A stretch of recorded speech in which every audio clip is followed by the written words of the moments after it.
नमस्कार, मैं जितेंद्र चतुर्वेदी। मतांतर में आप लोगों का स्वागत है। छठवें चरण का चुनाव संपन्न हो चुका है और लोगों में कौतूहल इस बात को लेकर है कि साहब वोटिंग परसेंटेज का क्या कहा जाए। तो वोटिंग परसेंटेज वही है जो 2017 में इस चरण में और इस इलाके में था। उस वोटिंग परसेंटेज में कोई बहुत भारी उलटफेर नहीं हुआ है। मैं आपको दो चार उदाहरण देता हूं और फिर हम लोग असल में उस मसले पर आएंगे कि कितनी सीट किसे मिल रही है और भाजपा इस चरण में कहां खड़ी है और कौन सी ऐसी सीटें हैं जिसे इस रूप में देखा जा रहा है कि साहब ये बड़ी उलटफेर करने वाली सीट है, या यहां पर जो मत व्यवहार हुआ है वो मत व्यवहार बड़ा उलटफेर करने वाला है। उसमें दो तीन जो आप ये कहिए कि यहां की जो हाई प्रोफाइल सीटें हैं वहां देखिए, वहां कुछ सीटें ऐसी हैं जहां तो लोग चौंकेंगे और कई लोग तो दांतों तले उंगलियां भी दबा लेंगे। देखिए, इसमें अगर हम जो बहुत खास सीट है सतीश द्विवेदी वाली, स्वामी प्रसाद मौर्य, उपेंद्र तिवारी, राम गोविंद चौधरी, दयाशंकर सिंह बांसी जो स्वास्थ्य मंत्री हैं, देवरिया सदर सलम मणि त्रिपाठी, सूर्य प्रताप शाही बड़े नेता हैं भाजपा के, अजय सिंह लल्लू बड़ी प्रेस्टिजियस सीट है कांग्रेस के लिहाज से, और गोरखपुर सदर जहां से खुद उत्तर प्रदेश के मुख्यमंत्री योगी आदित्यनाथ चुनाव लड़ रहे हैं। अब असल में इसमें कौन सी सीट है जिसमें एक बड़ा उलटफेर देखा जा रहा है। और इन जनरल यहां जो 57 सीटों पर चुनाव हुआ है, उन 57 सीटों में 47 सीटें भाजपा ने 2017 में जीती थी। तो असल में इस बार कितने जीतने की संभावना है? क्या जो 47 सीटें हैं जैसे 57 में 2017 में जीती थी, तो क्या 47 सीटें फिर इस बार जीत रहे हैं? और अगर नहीं जीत रहे हैं तो क्यों नहीं जीत रहे हैं? क्या सीटें बढ़ जा रही हैं? ये तमाम सवाल है जिस पर हम लोग बात करेंगे। लेकिन अगर हम शुरुआत इस बात से करें कि वोटिंग परसेंटेज कितना है, तो अगर गोरखपुर मंडल और बस्ती मंडल की मैं बात करूं तो गोरखपुर मंडल और बस्ती मंडल में दोनों को अगर हम मिलाकर चलें तो यहां पर तकरीबन 56.43% मतदान हुआ है। कितना? 56.43%। और ये 6 बजे तक का है। अभी भी जो आंकड़ा आया है मैं वो आपको बता रहा हूं। और 2017 में इन दोनों जिलों में कुल कितना फीसदी मतदान हुआ था? यहां पर कुल मतदान हुआ था 56.33%। इसका मतलब यह हुआ कि 0.10% जो है वो मतदान 2022 में बढ़ा है। इसलिए यह कहना कि मतदान कम हुआ है ये सरासर गलत है। और अंबेडकर नगर का तो हमने आपको कल भी बताया था कि वहां पर मतदान जो बढ़ा है उसके क्या ट्रेंड है, वहां मतदान बढ़ा है। आप बलरामपुर में देखिएगा तो बलरामपुर में भी जो मतदान हुआ है वो ऐसा नहीं हुआ है कि उसमें चिंता जाहिर की जाए। तो इसलिए अगर आप देखें कुल टोटल तो मतदान में कोई बहुत बड़ा उलटफेर नहीं हुआ है। ये एक बात हुई। अब दूसरी बात ये कि जो तमाम नैरेटिव बने थे, क्या उस नैरेटिव के अनुसार से वोटिंग हुई है? तो एक नैरेटिव था ब्राह्मण बनाम ठाकुर, वो नैरेटिव यहां पर ध्वस्त होता नजर आ रहा है, जो हमने कल भी बताया था। और फिर हमारी जो तमाम बातें हुई उनसे एक चीज ये साफ हो गई।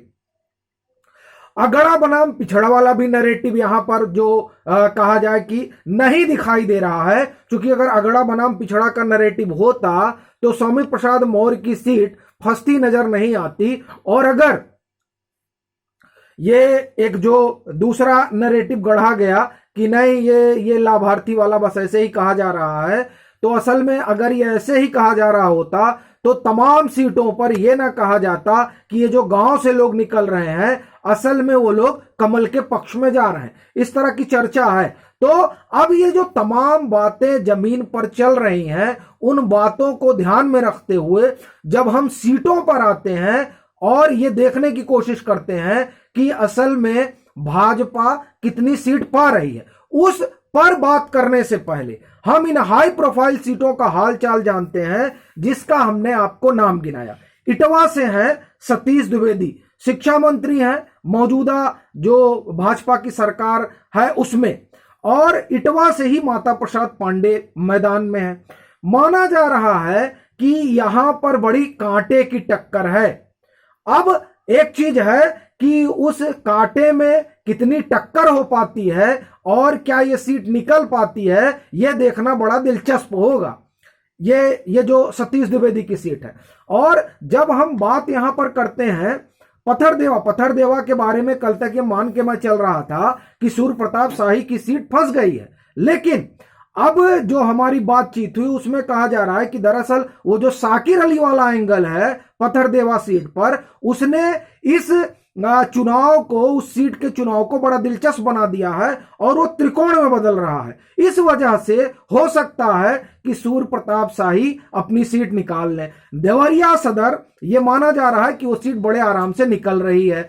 और जब हम गोरखपुर सदर की बात करें तो वहां पर यह चर्चा नहीं है कि यह सीट निकलेगी या फंसेगी, वहां पर चर्चा यह है कि योगी आदित्यनाथ कितने मार्जिन से जीतेंगे, क्या वो मार्जिन 1 लाख का होगा या 1.5 लाख का होगा, चर्चा ये है। वहां फंसने वाली तो कोई चर्चा ही नहीं है, वो सब जान रहे हैं कि ये सीट निकल रही है। सिर्फ मार्जिन है कि कितने लाख के मार्जिन से वो जीतेंगे। अब तमकुही राज लल्लू, अजय सिंह लल्लू के साथ अभी तक बेनिफिट ये था पिछले चुनाव में कि वहां पर बगावत हो जाती थी, और खासकर भाजपा में। जैसे देखिए पीके राय पिछली बार निषाद पार्टी से चुनाव में उतर गए थे, नंद किशोर मिश्रा बागी हो गए थे, और इन दोनों ने मिलकर तकरीबन 50,000 वोट भाजपा के काटे थे। अब निषाद पार्टी जो है उसका भाजपा के साथ गठबंधन हो चुका है। ऐसी स्थिति में तमकुही राज की, अजय सिंह लल्लू की सीट बहुत सुरक्षित नहीं है, और ये देखिए ये प्रदेश अध्यक्ष भी हैं। तो अब ये देखना होगा कि यहां पर क्या होगा, लेकिन जो पिछले चुनाव का समीकरण था 2017 में वो बदला है, इसलिए ये सीट बहुत सहज नहीं मानी जा रही है कांग्रेस प्रदेश अध्यक्ष के लिए। दयाशंकर सिंह की सीट जो बलिया सदर की है, वहां यह माना जा रहा है कि लड़ाई कांटे की है, पर अब सूचना इस तरह की भी है कि संभवतः वहां दयाशंकर सिंह सीट निकाल सकते हैं। यह संभवतः मैं बता रहा हूं, क्योंकि कल तक की एक अलग सूचना थी, लेकिन वोटिंग के बाद एक अलग तरह की सूचना आ रही है। राम गोविंद चौधरी बासडी, यहां देखिए, यहां पर जो है, यहां अब जब हम बलिया सीट की बात करते हैं, बलिया में तमाम सीटों की, तो वहां राजभर एक फैक्टर है। राजभर फैक्टर होने के बाद भी यह कहा जा रहा है कि केतकी सिंह बड़ी मजबूत स्थिति में है और यह सीट उनकी फंसती हुई दिखाई दे रही है। दूसरा, ओम प्रकाश राजभर जिस तरीके से अपने समुदाय को यह बताने की कोशिश कर रहे हैं कि नहीं साहब, हमको जो है समाजवादी पार्टी में बड़ा सम्मान मिल रहा है, उससे एक चीज ये दिखाई दे रही है कि नहीं, इनका जो अपना वोटर है उसमें कुछ उठा पटक है, और ये डरे हुए हैं कि कहीं वो भाजपा की तरफ ना चले जाएं। वैसे भी हमने आपको कल बताया था कि एक और पार्टी है जो बनी है, राजभरों की है, और वो भाजपा को अपना समर्थन दे रही है, तो उसमें क्या कोई उसकी वजह से भी कुछ विचलन हो रहा है, ये देखने वाली बात होगी।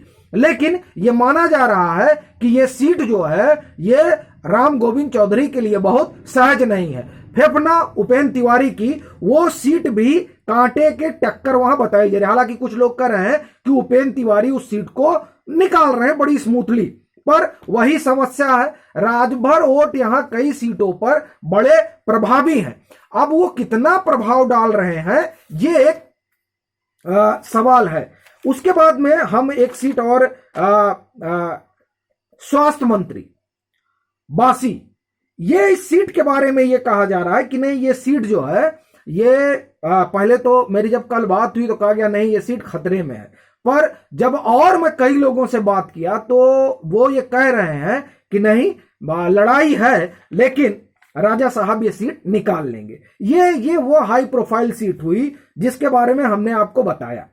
अब हम आते हैं एक एक मंडल पर और उसके बाद में उनकी सीटों पर। हम बात करते हैं सबसे पहले बस्ती मंडल की। बस्ती मंडल में मोटे तौर पर 13 सीटें हैं और इन 13 सीटों, एक तो बस्ती में 5 और फिर सिद्धार्थनगर में 5 और संत कबीर नगर में 3, ये 13 सीटें हैं। और एक जमाना, मतलब उस जमाने की बात यह है, मतलब 2017 में यहां भाजपा ने जो है एक तरह से आप कहिए कि क्लीन स्वीप किया था। कोई यहां टक्कर में ही नहीं था, इस तरीके की स्थितियां बनी हुई थी। एक अगर निकाल दे तो 12 सीटें जो है यहां पर भाजपा ने जीती थी।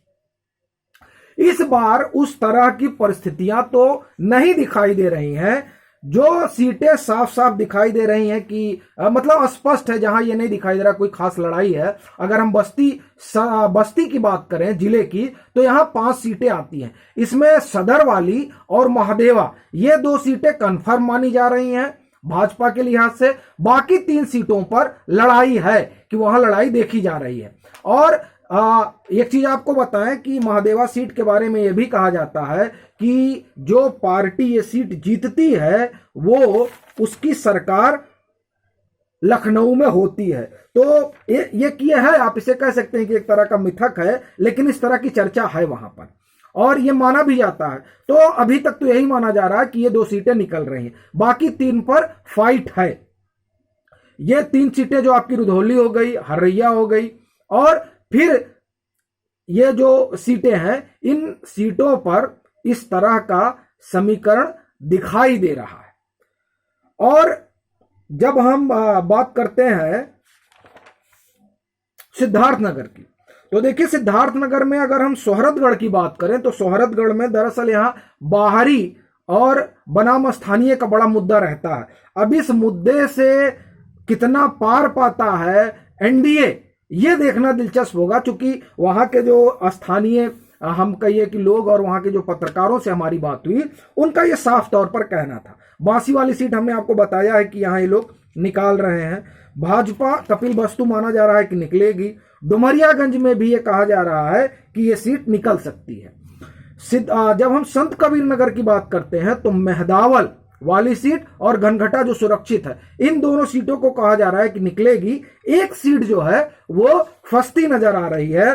तो इस लिहाज से यहां पर पिछली बार भाजपा ने 12 सीटें जीती थी इस मंडल में, अब की 4 सीटों का नुकसान इनको होने की संभावना है। ये मैं नहीं कह रहा हूं कि हो रही है, लेकिन जो लड़ाई है उस लड़ाई में ऐसा जान पड़ता है कि 8 सीटें मानकर चलिए, बाकी 5 सीटों में देखिए क्या होता है। ये पूरा आपका बस्ती मंडल आ गया। बड़ी दिलचस्प चीज है गोरखपुर मंडल को देखना, क्योंकि गोरखपुर मंडल में एक चीज तो यही है कि बस्ती मंडल हो या गोरखपुर मंडल, एक तो ये माना जाता है कि नहीं ये ब्राह्मण बाहुल्य इलाका है। तो ब्राह्मणों का मत व्यवहार हमने आपको कल भी बताया था और आज भी बताऊं, वो मत व्यवहार वैसा ही है। अगर कुछ सीटों को हम लोग छोड़ दें, उन सीटों को दरकिनार कर दें। हम शुरुआत करते हैं गोरखपुर से। तो गोरखपुर सदर पर तो हम लोग बात कर चुके हैं कि गोरखपुर सदर में क्या स्थिति है। गोरखपुर सदर में स्थिति बहुत बेहतर है, जो खुद वहां से मुख्यमंत्री हैं। ग्रामीण में यह माना जा रहा था कि ग्रामीण सीट फंसेगी, लेकिन जो निषाद पार्टी से गठबंधन हुआ उस वजह से ग्रामीण सीट गोरखपुर ग्रामीण को माना जा रहा है कि नहीं ये निकलेगी बड़े आराम से। पिपराइच सीट पर फाइट है। सहजनवा, यहां पर हमने बताया था कि बगावत भी है समाजवादी पार्टी के भीतर, इस वजह से भी वहां समाजवादी पार्टी थोड़ा कमजोर दिखती है और भाजपा के लिहाज से सहजनवा जो है एक सुरक्षित सीट दिख रही है कि नहीं निकल जाएगी। चौरी चौरा में फाइट है और वो फाइट दरअसल जो निर्दलीय वहां से उम्मीदवार हैं, इस वजह से ये माना जा रहा है कि वो फाइट है, उसे आप फंसी सीट में गिन सकते हैं चौरी चौरा को भाजपा के लिहाज से। चिल्लू पार में भी फाइट है, वहां कौन निकालेगा ये देखना दिलचस्प होगा। इन 3 सीटों के अलावा बाकी और सीटें मानी जा रही हैं कि यहां से भाजपा निकल रही है। बाकी 3 सीटें अगर हम निकाल दें तो। और वैसे भी यहां पर कोई समाजवादी पार्टी का बहुत भारी वर्चस्व रहा नहीं है कि समाजवादी पार्टी ने बड़ा यहां पर तीर मारा हो। इस कारण से कोई समाजवादी पार्टी के लिहाज से बड़ा फ्रूटफुल कम से कम मैं नहीं देख पा रहा हूं। और इन 3 सीटों को निकाल दे तो बाकी गोरखपुर में ऐसा नहीं समझ में आता कि कोई भाजपा के लिए समस्या है। उसके बाद में हम आए देवरिया में। तो देवरिया में हमने आपको पत्थरदेवा का बता दिए हैं, देवरिया सदर का भी हमने आपको बताया है। भाटपार रानी, यहां पर जो सीटें फंसती नजर आ रही हैं देवरिया में, पत्थरदेवा को हम लोग निकाल दे रहे हैं। पत्थरदेवा को माना जा रहा है त्रिकोणीय की वजह से वो ठीक स्थिति में। भाटपार रानी और रामपुर कारखाना, इन 2 सीटों को माना जा रहा है कि यहां पर लड़ाई कांटे की है। तो आप देवरिया में 5 ये हो गया और 7 वहां मानकर चला जा रहा है गोरखपुर में। तो 7, 5, 12, मतलब ये जो हम क्लियर वाली बात कर रहे हैं। महाराजगंज में जब आप आते हैं तो एक फरिंदा और एक नौतनवा, ये 2 सीटें मानी जा रही हैं। बाकी 3 सीटें यहां पर क्लियर मानी जा रही हैं कि 3 सीटें जो हैं वो भाजपा के पक्ष में जा रही हैं। तो 3 और देवरिया 5, 8 और 7, 15, ये 15 सीटें ये यहां पर देखी जा रही हैं। कुशीनगर में जो स्थिति है, तो कुशीनगर में 13 वो हो गया, खड्डा और फाजिल नगर, कुशीनगर, सदर और हाटा, ये 4 जो है जब आप जोड़ लीजिए तो ये हो जाती है 17 सीटें। इनको माना जा रहा है कि नहीं, ये यहां पर जो है ये सीटें भाजपा के लिहाज से निकल सकती हैं। तमकोही राज का हमने आपको बताया, वो भी मैं मान के चल रहा हूं कि वहां भी भाजपा की स्थिति बेहतर है। और एक जो सीट आ रही है ये रामकुला सुरक्षित, इसको भी यहां ये कहा जा रहा है कि नहीं उम्मीदवार बदले गए हैं, लेकिन हमको लग रहा है कि उम्मीदवार बदलने का कोई खास असर नहीं होगा। इस कारण मेरा जो अपना मानना है, जो मैं कल भी मान रहा था कि 23 में से तकरीबन 19 से 20 सीटें हैं जो भाजपा के लिए मुफीद दिखाई पड़ रही हैं इस गोरखपुर मंडल में। बाकी कोई इस तरीके का हमको नहीं नजर आता जिसमें बहुत भारी आप ये कहिए कि भाजपा के लिहाज से उलटफेर होने जा रहा है। हां, समाजवादी पार्टी के लिहाज से अगर देखें तो उलटफेर होने जा रहा है, क्योंकि समाजवादी पार्टी ने यह सोचा था या वहां ये लोग मान रहे थे कि क्लीन स्वीप होगा, लेकिन उस तरह के क्लीन स्वीप वाली बात मुझको तो कम से कम नहीं दिखाई दे रही है। अब आप देखिए, जैसे जो हमने खड्डा वाली बात कही तो वहां हमने बताया था कि वहां जो सपा की बागी हैं उस वजह से समस्या। पडरौना वाली सीट जो है, देखिए पडरौना में जो कुशीनगर की, पडरौना में 2017 में भी पैरासूट लैंडिंग हुई थी स्वामी प्रसाद मौर्य की, और इस बार भी पैरासूट लैंडिंग हुई मनीष जायसवाल की। तो वहां एक दिलचस्प जो है लड़ाई है। बाकी तो हमने आपको तमाम सीटों का बताया। बलिया की अगर हम बात करें तो बलिया में दयाशंकर सिंह वाली हमने आपको बताया ही। उसके अलावा जब आप बात करते हैं सिकंदरपुर की, तो सिकंदरपुर, बेलथा रोड और बांसडी तो हमने बता ही दिया, सदर भी बता दिया। देखिए यहां 2 सीटें फंसती नजर आ रही हैं, बैरिया और रसड़ा। इन दोनों सीटों पर यह माना जा रहा है कि बहुत कांटे की लड़ाई है। तो वहां पर आप बलिया में अगर हम मान के चलें तो हमको ऐसा लगता है कि तकरीबन 4 सीटें हैं। आप बलिया सदर को लोग जोड़ रहे हैं, बांसडी को जोड़ रहे हैं, बेलथरा रोड को जोड़ रहे हैं, और एक सीट जो है 3 और एक सीट 4 सीटें यहां पर मानी जा रही हैं, और ये सिकंदरपुर वाली 4 सीट। बाकी बैरिया में मामला फंसा हुआ है, क्योंकि यहां पर आनंद स्वरूप शुक्ला को टिकट दिया गया और सुरेंद्र सिंह बागी हुए पड़े हैं। तो यहां पर 4 आप मानकर चलिए कि 4 की संभावना है। अंबेडकर नगर में तो अगर भाजपा को सीटें आती हैं तो हमको लगता है कि बोनस होगा, क्योंकि वहां का जो समीकरण है उस समीकरण में जो बसपा का वहां बसपा का होल्ड रहा है उसके वोटर में कितना, क्योंकि वहां पिछली बार अगर आप देखें 2 सीटें भाजपा ने जीती थी। अब वहां पर जो फेरबदल हुआ है, लोग बसपा से समाजवादी पार्टी में गए हैं। तो अब वो जो वहां बदलाव हुआ है और जो भाजपा ने टिकट बदला है, उस बदलाव का क्या असर होगा अंबेडकर नगर की 5 सीटों पर, और क्या उन 5 सीटों में कमल खिलेगा, इसको लेकर लोगों में बड़ा असमंजस है। लेकिन वो जो लाभार्थी वाला एक मसला है, उसको लेकर लोग इस बात की संभावना जता रहे हैं कि हो सकता है वहां पर भाजपा अपनी दोनों सीटें बचा ले। और एक बलरामपुर बसता है। बलरामपुर में 4 सीटें जो है वो भाजपा ने जीती थी 2017 में। वहां 4 सीटें हैं, चारों उन्होंने निकाली थी। लेकिन इस बार जो गंसारी सीट है उसे लेकर असमंजस है लोगों में। बाकी 4 सीटें यहां पर निकल रही हैं, और 4 में से 3 सीटें जो यहां पर है तुलसीपुर वाली और उतरौला, और जो यहां पर सुरक्षित सीट है वो, ये 3 सीटें गंसारी में लोगों को जो है थोड़ा असमंजस है। तो इस तरीके से अगर हम इन 57 सीटों को देखें तो मोटे तौर पर 4 सीटों का नुकसान बस्ती मंडल में हो रहा है, और तकरीबन 4 से 5 सीटों का नुकसान हो रहा है गोरखपुर मंडल में। मतलब हम नुकसान न कहें, में कहें यहां ऐसा लग रहा है कि ये 5 सीटें बहुत मुफीद नहीं हैं, और 4 सीटें बस्ती मंडल की, तो 5, 4, 9, और बलिया की 3 सीटें आप लेकर चलिए तो 12, और 1 सीट आप ले लीजिए बलरामपुर की 13, और 5 सीट आप ले लीजिए अंबेडकर नगर की 17। तो 57 में 17 सीटें ऐसी हैं जो जहां ये लगता है कि भाजपा कड़ी चुनौती में है। बाकी 40 सीटें स्पष्ट तौर पर दिखाई दे रही हैं कि यहां भाजपा लीड ले रही है।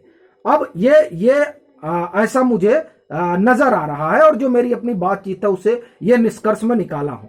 तो इस लिहाज से अगर देखें तो जो उलटफेर करने की संभावना समाजवादी पार्टी देख रही थी, उस तरह का कोई बड़ा उलटफेर नहीं हो रहा है। बरक्स इसके भाजपा, जिसको लेकर यह माना जा रहा था कि नहीं साहब यहां तो इनके लिए राह बहुत आसान नहीं है, उसने बड़ा भारी उलटफेर कर दिया है। अभी के लिए फिलहाल इतना ही। अगर आप मतांतर से नहीं जुड़े हैं तो जुड़िए, वीडियो को लाइक कीजिए, शेयर कीजिए और अपने सुझाव जरूर साझा कीजिए।